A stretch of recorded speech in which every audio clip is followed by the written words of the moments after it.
नमस्कार।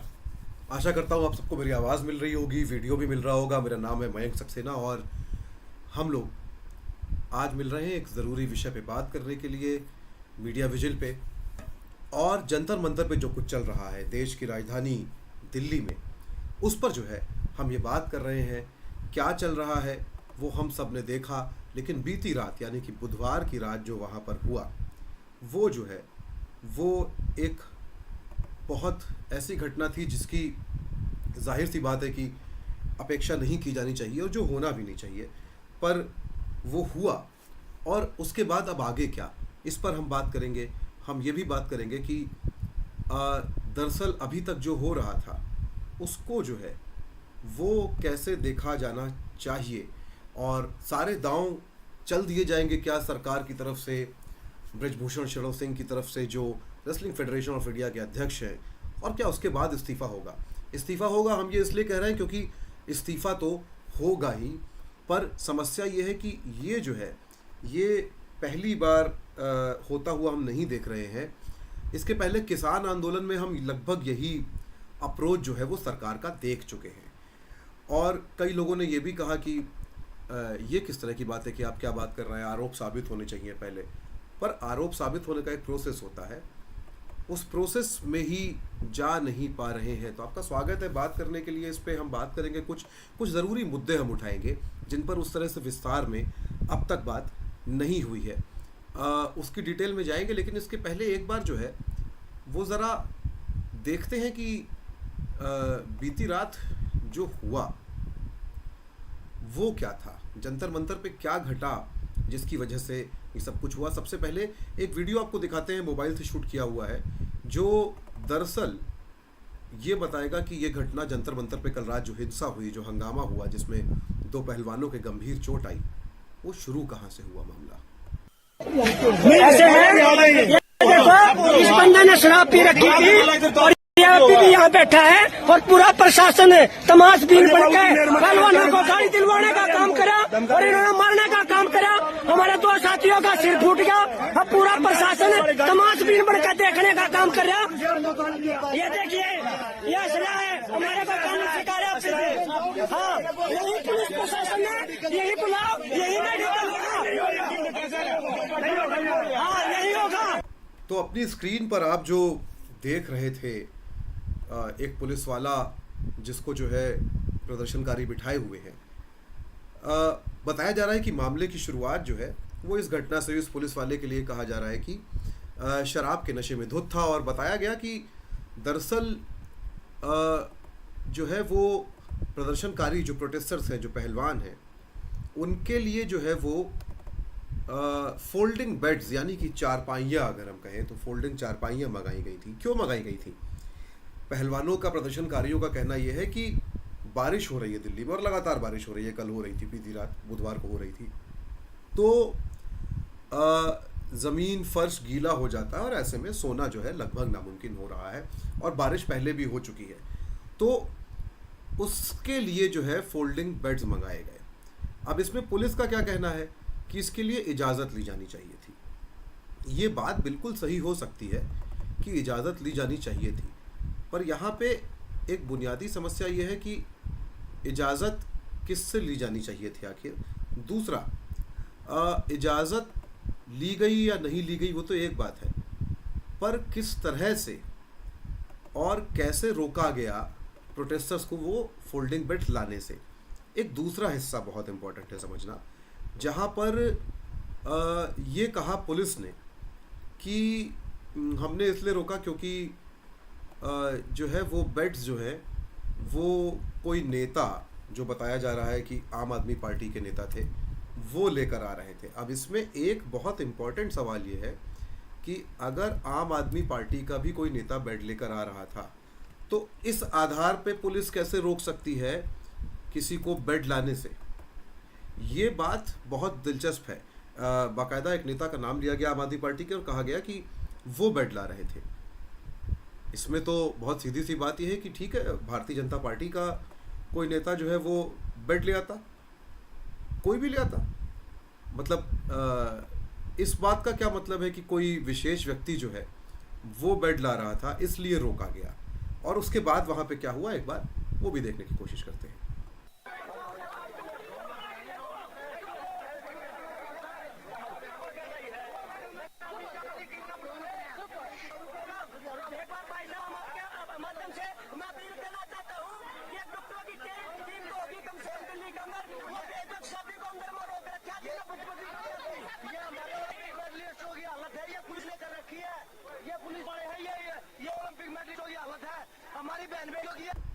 तो साक्षी मलिक को हमने देखा रो रही थी। ओलंपिक पदक विजेता है, बजरंग पुनिया थे इस विजुअल में। ओलंपिक पदक विजेता जो है साक्षी मलिक, वो हमको बुरी तरह रोते हुए दिखाई दी। और ये रात को जो कुछ घटा उसके बाद का मामला है। दो पहलवानों के, जिसमें एक जो है फोगाट परिवार के सदस्य हैं, उनके गंभीर चोट आई और उसके बाद जो है वहाँ पर रात को ही एक प्रेस कॉन्फ्रेंस की गई। उस प्रेस कॉन्फ्रेंस में क्या हुआ एक बार वो भी आपको जो है सुनवा देते हैं, उसका एक हिस्सा। और विनेश फोगाट क्या कह रही हैं ये सुनना जो है ज़रूरी है। उसके बाद हम जाएंगे अपने पॉइंटर्स पे, जिसके बारे में हमको लगता है बात करना ज़रूरी है।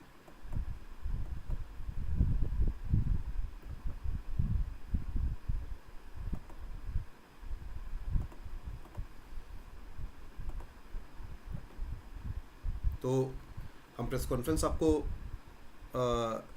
दिखा रहे हैं और इस प्रेस धक्के मारा था मैं, तब महिला कांस्टेबल कहाँ थी? तब उसने क्यों महिला कांस्टेबल आगे नहीं की? वो खुद को धक्के मारा था, उसको किसी ने परमिशन दे रखी है लड़कियों को ऐसे धक्के मारने की? कोई महिला पुलिस वाला नहीं था, कोई महिला पुलिस कर्मी उस टाइम वो कोई नहीं था, उस टाइम पे वो खुद अकेले धक्का मारा था सबको। क्या दिल्ली पुलिस कमिश्नर के इतनी अक्ल नहीं है क्या? अगर लड़कियां यहाँ धरने पे बैठी हुई थी, या महिला पुलिस की 24 घंटे ड्यूटी होनी चाहिए। ये पुलिस तो प्रदूषण से भी ज्यादा खतरनाक हो रही है। ड्यूटी थी लेकिन वो इधर ही बैठे थे, वो अपने आप अकेले थे। आप सभी देशवासियों से अपील है, ये बेटियों के मान सम्मान की लड़ाई है। आपकी बेटी ऐसे रो रही है, सभी से अपील है सुबह तक दिल्ली पहुंच जाओ। अगर अब नहीं बचा पाए तो कभी नहीं बचा पाओगे बेटियों की इज्जत को। पूरा देश आपको सुन रहा है, देख रहा है इस वक्त। अगर आप फिर से वापस से अगर आप बजरंग बता दें, क्योंकि दोनों लोग बहुत इमोशनल हैं, आप बताएं कि पूरा धक्के मारा था मैं तब। तो इस प्रेस कॉन्फ्रेंस में विनेश फोगाट थी रात को, बजरंग पुनिया थे, साक्षी मलिक थी। और यहाँ पर विनेश ने ये तक कह दिया कि ज़रूरत क्या है इस देश को, अगर महिलाओं की ज़रूरत ही नहीं है तो आप हम सबको जो है वो मार दीजिए। इसके बाद क्या हुआ? इसके बाद सुबह से गहमा गहमी चालू है। एक बयान ऐसा आया जो थोड़ा सा अनपेक्षित था, जिसमें बजरंग पुनिया ने ये कहा कि सबसे अनुरोध है कि राजनीति ना की जाए। शुरुआत यहाँ से करेंगे कि राजनीति ना की जाए, इस बात का कोई मतलब है नहीं, पहले भी नहीं था पर अब बिल्कुल नहीं है, क्योंकि खिलाड़ियों ने खुद ही जो है वो सारे राजनीतिक दलों को आमंत्रित किया था। दूसरा, ये मामला पूरी तरह राजनीतिक ही है। कोई भी सामाजिक मामला राजनीतिक ही होता है, उसको उससे इतर जो है आमतौर पे देखा नहीं जा सकता। लेकिन इस मामले को अगर देखें तो इस मामले में तो कार्रवाई ना हो पाने का, या अब तक जो पहलवानों की शिकायत है उसका कारण ही ये है कि जो व्यक्ति है जिस पर आरोप है वो एक राजनीतिक व्यक्ति है, और राजनीतिक रूप से एक ताकतवर और प्रभावशाली व्यक्ति है, इसलिए उस पर कार्रवाई नहीं हो पा रही है।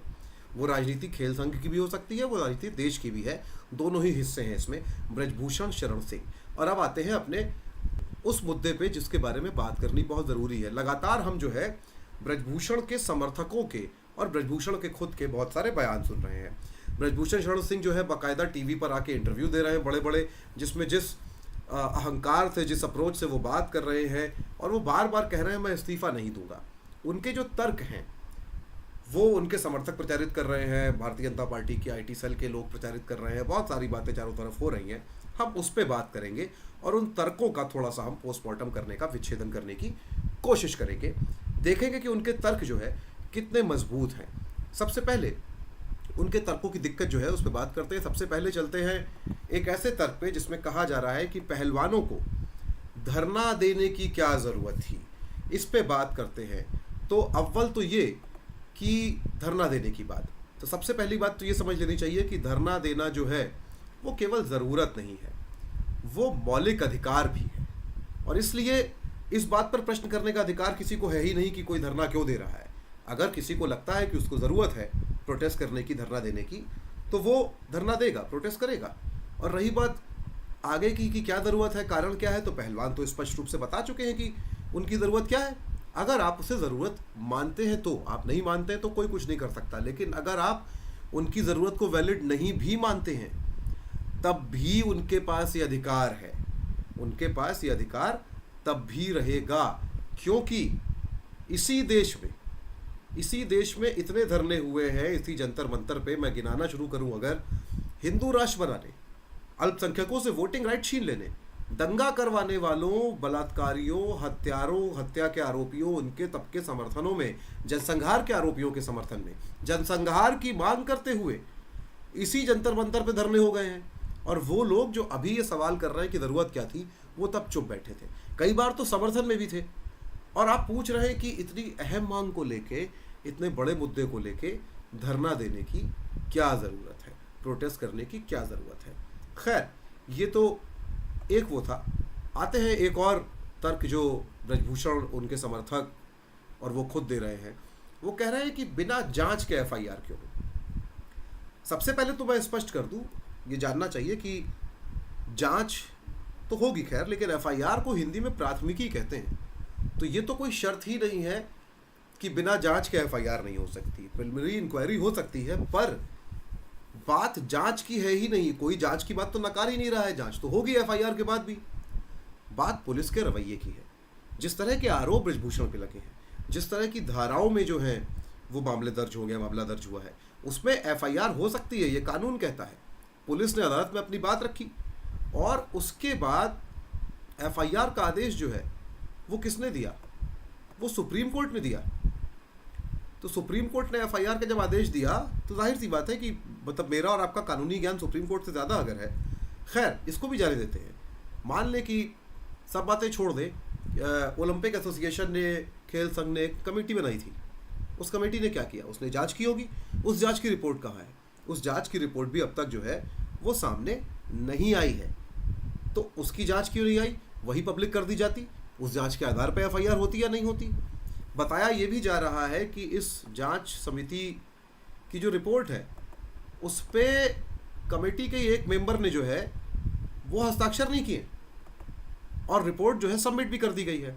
अब ऐसे में बिना एफआईआर के पुलिस पे कितना दबाव होगा, ये बात भी ज़रूर बता दी जाए कि कहा जा रहा है कि एक जो पीड़ित है वो माइनर है, पॉक्सो एक्ट भी है, यानी कि एफआईआर तो दर्ज हो ही जानी चाहिए थी, सुप्रीम कोर्ट के बीच में आने की नौबत नहीं आनी चाहिए थी। खैर, जब हम ये बात कर रहे हैं आपसे, तो सुप्रीम कोर्ट ने इस मामले में आगे कुछ भी करने से, सुनवाई करने से इनकार कर दिया है।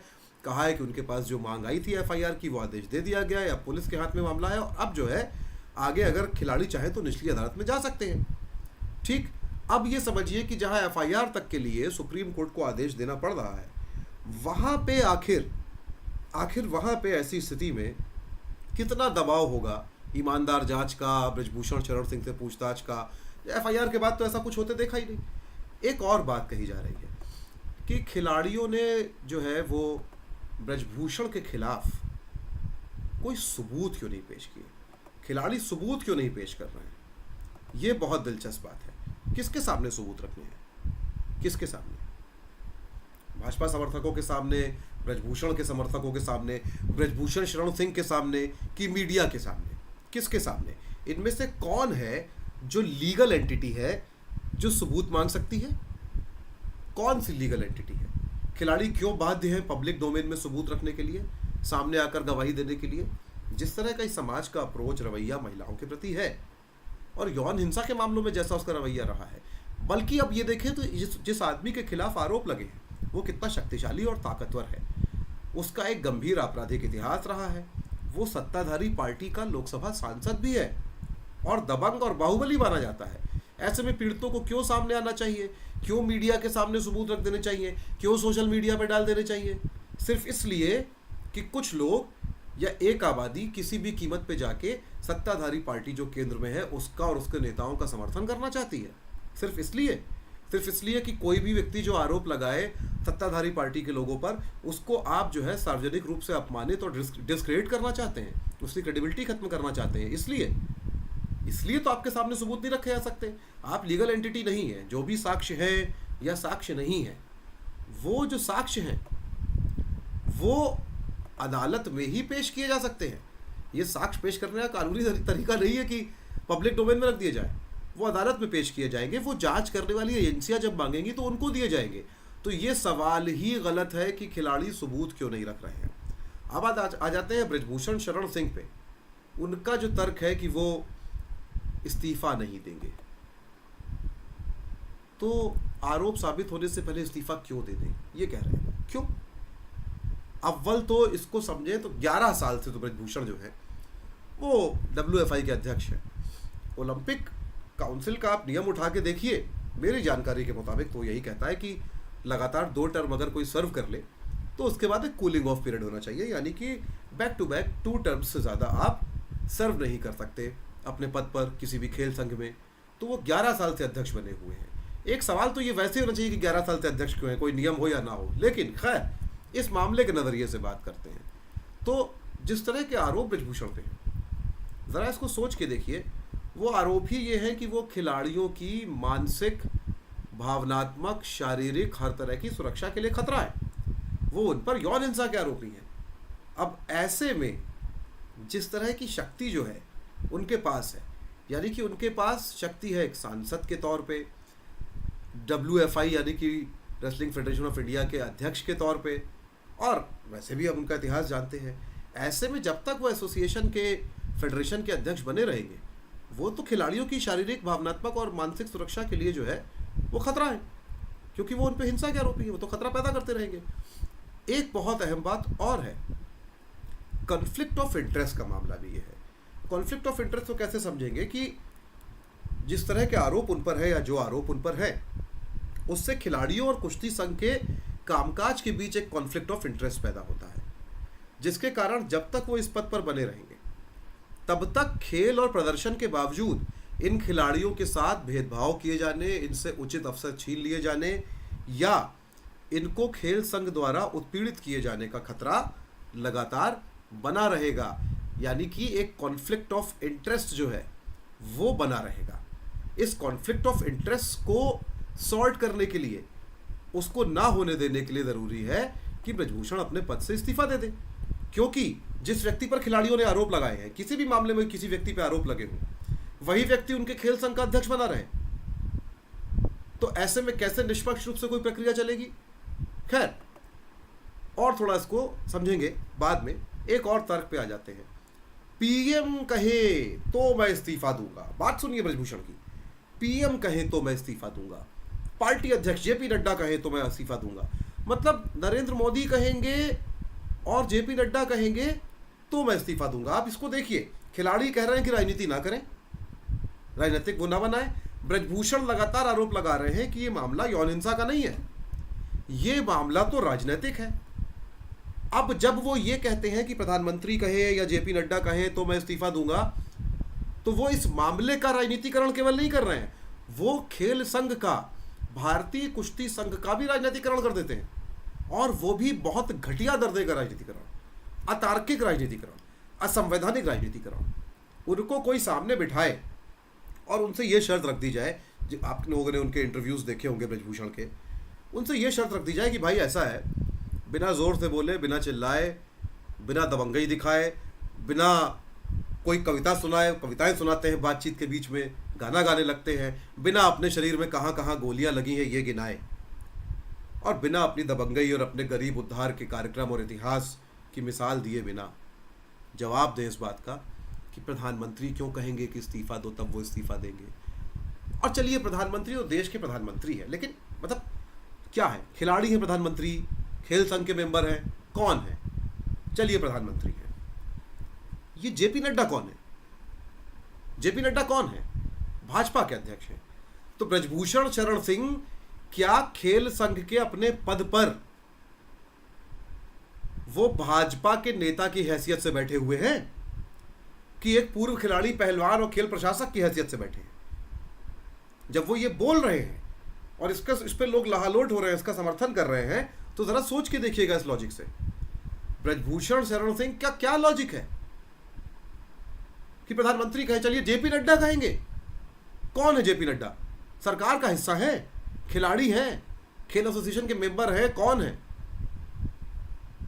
कौन है JP नड्डा? तो सरकार का भी हिस्सा नहीं है। तो एक खेल संघ का अध्यक्ष जिसकी जवाबदेही ओलंपिक एसोसिएशन के प्रति होगी, खिलाड़ियों के प्रति होगी, खेल के प्रति होगी, एसोसिएशन के प्रति होगी, खेल मंत्रालय के प्रति होगी सरकार के, वो कहता है कि भाजपा अध्यक्ष कहेंगे तो मैं इस्तीफा दे दूंगा। इस बात को सुनिए और किस तरह का दुस्साहस है। और उसके बाद ये दुस्साहस कि वो कह रहे हैं किसी और के लिए कि राजनीति हो रही है। वाह, बहुत बढ़िया है। वो जब ये कह रहा है राजनीति का शिकार हूं मैं, तो सोच के देखिएगा जब वो कहते हैं कि जेपी नड्डा कहे तो इस्तीफा दूंगा, वो तो कुश्ती संघ को, भारतीय कुश्ती संघ को बीजेपी की यूनिट बनाए दे रहे हैं। क्या गारंटी है इस बात की कि कल को वो पहलवानों का जो है बीजेपी की मर्सनरी की तरह इस्तेमाल नहीं कर लेंगे? लाना था इस स्टेटमेंट पे कि जेपी नड्डा कहे तो इस्तीफा दूंगा। आगे की बात करते हैं। ब्रजभूषण जी जो है बार बार अपने इंटरव्यूज में जो है वो बड़ी मूल्यों की और आचार की और पता नहीं क्या क्या आरोपों की बात करते हैं। और ब्रजभूषण शरण सिंह की राजनीति की शुरुआत ही हिंसा और अपराध से होती है। हत्या की कोशिश का पता नहीं कौन कौन से मुकदमे उन पे दर्ज हैं, आपराधिक इतिहास है इतना बड़ा। देश को सांप्रदायिकता और उन्माद की आग में झोंकने वाले नेताओं में से, अहम नेताओं में से एक है ब्रजभूषण। बाबरी मस्जिद, उनका पूरा राजनीतिक करियर दबंगई, बाहुबल, अपने पहलवान गुंडों की फौज, अपराधियों को संरक्षण देना, जे हॉस्पिटल के मामले के बारे में पढ़िएगा जो उन पे आरोप है, और अल्पसंख्यक विरोधी नफरत और हिंसा पे उनका पॉलिटिकल करियर परवान चढ़ा है। और वो बात करने लगते हैं नैतिकता की, मूल्यों की, आचार की, आरोपी साबित होगा तो इस्तीफा दूंगा।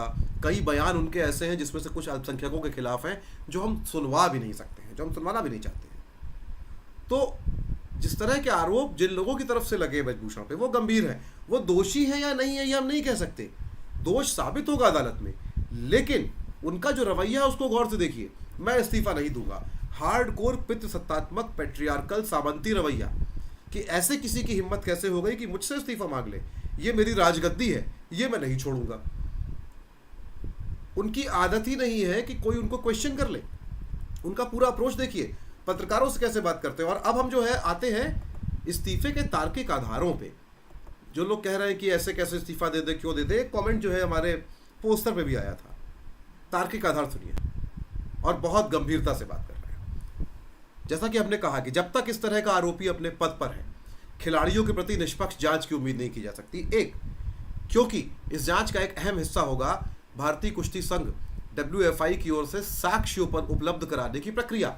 कई जगह साक्ष्य मांगे जाएंगे एसोसिएशन से, डॉक्यूमेंटल एविडेंसेस मांगे जाएंगे जो खिलाड़ी कहेंगे उससे मैच कराने के लिए। जब तक ये आदमी अध्यक्ष है तब तक निष्पक्ष जांच की उम्मीद, साक्ष्य उपलब्ध कराने की प्रक्रिया के निष्पक्ष और ईमानदार होने की कैसे की जा सकती है? खिलाड़ियों के प्रति निष्पक्ष बर्ताव की उम्मीद कैसे की जा सकती है? कुश्ती संघ जो है एक प्रोफेशनल संगठन है, और जब हम प्रोफेशनल कह रहे हैं तो इसका क्या मतलब है? इसका मतलब यह है कि साल 2018 से WFI ने खिलाड़ियों के साथ प्रोफेशनल कॉन्ट्रैक्ट सिस्टम शुरू किया, जिसमें उनको सालाना खेलने की फीस मिलती है, या उसे आप सैलरी भी कह सकते हैं। इस हिसाब से जो खिलाड़ी हैं वो वर्किंग या प्लेइंग प्रोफेशनल्स हुए, और जो संगठन है, जो ऑर्गेनाइजेशन है, वो एक प्रोफेशनल वर्क प्लेस हो गया, क्योंकि वहां काम करने की उनको सैलरी मिलती है खेलने की। खिलाड़ी पेशेवर हुए, कुश्ती संघ पेशेवर संस्थान यानी कि वर्क प्लेस हुआ। इस तरह से ये मामला वर्क प्लेस पे सेक्सुअल हैरेसमेंट का भी है। अब जरा सा लॉजिकली इसको समझने की कोशिश करते हैं। अपने परिजनों को या बच्चों को रख के देखिए, वर्क प्लेस पे यौन शोषण का मामला, अगर अपने बॉस पर, अपने सीनियर पर वो ऐसे ही आरोप लगाते हैं तो आपके हिसाब से प्रक्रिया क्या होनी चाहिए? जांच होगी, दोषी बाद में पाया जाएगा, जाहिर सी बात है कोई भी व्यक्ति। पर जब तक जांच पूरी नहीं होती है तब तक पहला चरण क्या होगा प्रक्रिया का? प्रक्रिया का पहला चरण होगा कि वो व्यक्ति इस्तीफा दे अपने पद से, क्योंकि वो जिस पद पर बैठा है वहां अपनी शक्ति से वो जांच की और बाकी प्रक्रियाओं को प्रभावित कर सकता है। पहला तो कदम वो अपनी शक्ति के दम पे जो है साक्ष्यों से छेड़खानी कर सकता है, प्रक्रिया को डिले कर सकता है, लंबित कर सकता है, और उसका बर्ताव शिकायतकर्ता के प्रति निष्पक्ष नहीं होगा। यानी कि एक ही तरह की परफॉर्मेंस के बावजूद खिलाड़ियों से भेदभाव हो सकता है, उनके क्वालिफाइंग में भेदभाव हो सकता है, उनको बराबर मौके मिलने में भेदभाव हो सकता है, क्योंकि निष्पक्ष या भेदभावपूर्ण रवैया असंभव है ऐसे व्यक्ति का। इसलिए इस्तीफा होना चाहिए, और इसीलिए इस्तीफा होता है तमाम जगह। जाते जाते एक बात आपको और बता दें, ये सारी बातें तो हमने कर ही ली, और इसको समझना पड़ेगा। इसको हम केवल एक ही तरीके से समझ सकते हैं जब हम दरअसल वहाँ पे अपने परिवार के जो है लोगों को रख के इसके बारे में सोचना शुरू करें, या खुद को रख के सोचना शुरू करें कि क्या क्या हो सकता है इस तरह के मामले में। जाते जाते एक बात आपको और बता देते हैं कि भारतीय कुश्ती संघ की एक सेक्सुअल हैरेसमेंट की कमेटी है जिसमें 5 लोग हैं, जिसमें से 4 भारतीय कुश्ती संघ के पदाधिकारी हैं और 4 पुरुष हैं। वो 4 के 4 पुरुष हैं, सिर्फ एक महिला है, साक्षी मलिक। सेक्सुअल हैरेसमेंट की कमेटी में सिर्फ एक महिला है, 4 पुरुष हैं, और वो जो एक महिला है साक्षी मलिक, वो खुद धरने पे बैठी है निष्पक्षता के। और कितने साक्ष्य चाहिए आपको? बड़ी बड़ी बातें करने वाले ब्रजभूषण शरण सिंह ने कुश्ती संघ में अपने परिवार के कितने लोगों को बिठा रखा है, ये आप सबने अब तक देख ही लिया होगा। तो इसलिए फिलहाल आज की इस लाइव स्ट्रीम में इतना ही। कुछ कमेंट आए हैं, जिन लोगों ने देखा उन सबको शुक्रिया देखने के लिए वीडियो। इसको शेयर कीजिए, मीडिया विजिल को जो है वो ट्विटर पे फॉलो कर लीजिए और यूट्यूब चैनल जो है सब्सक्राइब कर लीजिए। और हम फिर लेकर आएंगे इस मामले में और बात करेंगे। हो सकता है कल ही एक लाइव स्ट्रीम और करें या वीडियो अपलोड करें। तो हमको समर्थन देते रहिए, सपोर्ट करते रहिए। बहुत बहुत शुक्रिया आप सबका।